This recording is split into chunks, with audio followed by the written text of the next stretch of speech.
Podemos definir a la globalización como un proceso político, económico, social, ecológico, cultural y tecnológico que tiene como consecuencia la creciente comunicación e interdependencia entre los distintos países del mundo, a pesar de que exista una distancia entre unos y otros.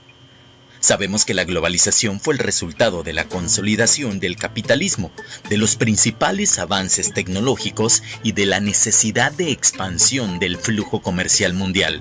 En este sentido, las innovaciones en las áreas de las telecomunicaciones y de la informática, especialmente del Internet, jugaron un papel decisivo en la construcción de un mundo globalizado. Muchas son las voces que defienden la globalización, argumentan que ha traído desarrollo tecnológico, que ha servido para la circulación de bienes y productos importados, al igual que sostienen que la globalización permite a los países pobres y sus ciudadanos desarrollarse económicamente y mejorar sus niveles de vida. Pero hay otras opiniones en contra, como lo manifiesta el ensayista y relator de la ONU, Jean Ziegler. La globalización es una inmensa mentira.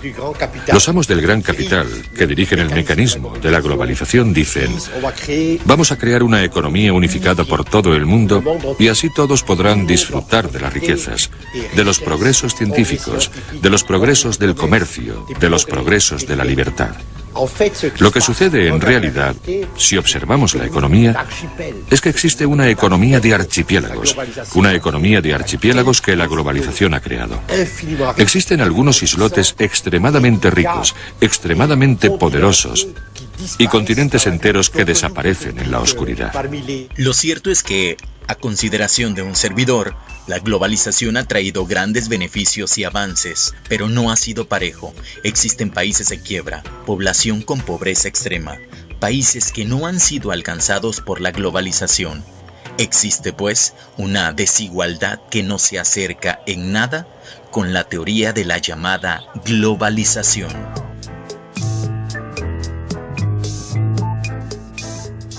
Según el mismo Fondo Monetario Internacional, su creación obedece a la promoción de la estabilidad financiera y la cooperación monetaria internacional. Asimismo, busca facilitar el comercio internacional, promover un empleo elevado y un crecimiento económico sostenible y reducir la pobreza en el mundo entero. Según la misión del Banco Mundial, es también reducir la pobreza y elevar los niveles de vida mediante el crecimiento sostenible e inversiones en las personas. Pero, ¿qué tanto han logrado el Banco Mundial y el Fondo Monetario Internacional para disminuir los niveles de pobreza en el mundo? Para el misionero en Níger, José Collado, en la actualidad, los ricos son más ricos y los pobres son más pobres. La política del Fondo Monetario Internacional como la del Banco Mundial yo no la veo clara por ningún sitio, porque no se ven los beneficios. Yo aquí en 30 y tantos años pues veo que la pobreza va aumentando. Los ricos del país cada vez son más ricos, pero los pobres son cada vez más pobres. La agricultura va para abajo, la ganadería va para abajo, todo va para abajo. Si hubieran efectos saludables para toda esta gente, se verían. Yo no los veo por ningún sitio. Es la mundialización de la pobreza, ¿no?, de la riqueza. Yo no creo que se pueda luchar contra la pobreza, ni crear, como se llama aquí, una estrategia de lucha contra la pobreza sin luchar contra la riqueza y sin luchar contra los ricos mismos. ¿Por qué? Los ricos son cada vez más ricos y los pobres son cada vez más pobres. Por lo tanto, la teoría dista mucho con lo que podemos observar, de lo que vemos a diario en las noticias, y sin ir tan lejos, en los mismos estados de la República Mexicana hay municipios que viven en extrema pobreza.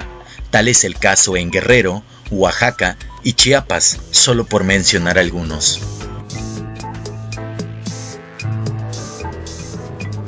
¿En quién o en quiénes recaen las decisiones más importantes del mundo?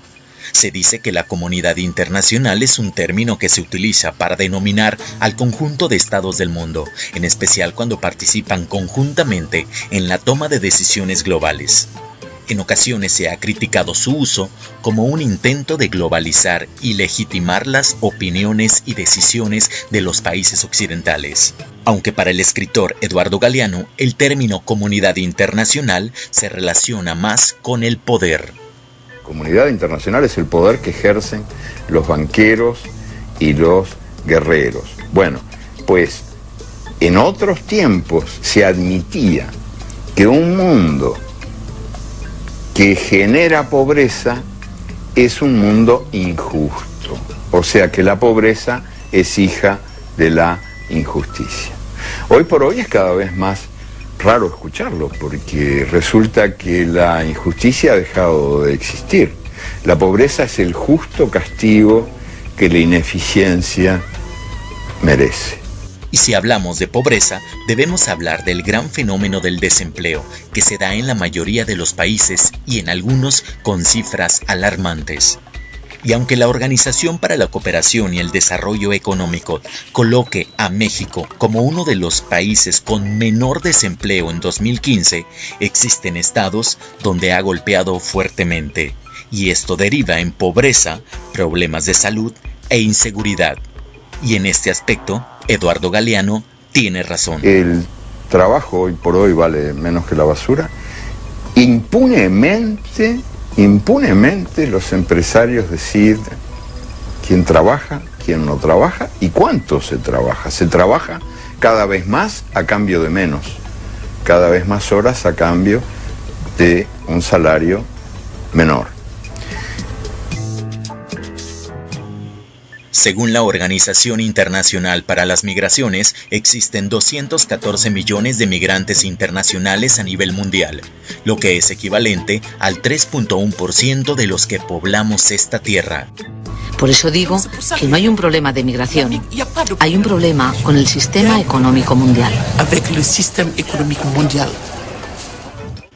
Y es que para la exministra de Costa de Marfil, Aminata Traoré, el tema central de la migración está en la privatización, el desempleo y la concentración de las riquezas en solo unos cuantos, lo que no es otra cosa que una impresionante desigualdad a nivel mundial.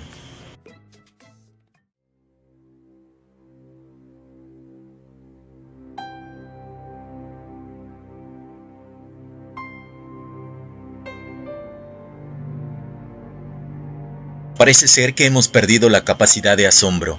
Miles de muertos por la pobreza, la inseguridad y el terrorismo. Yo creo que uno de los primeros pasos para darle solución al llamado orden mundial es reconocer que si este mundo sigue igual, no vamos a llegar muy lejos. Debemos reconocer que no hemos hecho las cosas bien, que debemos actuar sin miedo, sin pensar en el no se va a poder, sin pensar en el esto ya no tiene solución. La población no puede parecer ajena ante los problemas de la misma población. Debemos ser la solución. El respeto a los derechos de los demás es pieza clave para rescatar los valores, para trabajar por los demás, para promover el cambio en las nuevas generaciones. Hay que darnos cuenta que el futuro ya no es tan futuro y que nos ha alcanzado. Esto que llamamos humanidad debe practicar más la tolerancia, porque ha sido el mal de muchos pueblos. Pero vayamos trabajando con lo que tenemos, con el interior, con el rescate de valores, desde nuestro hogar, la familia, con los hijos, con la comunidad que tenemos cerca. Si todos trabajamos a la par, habremos cambiado mucho.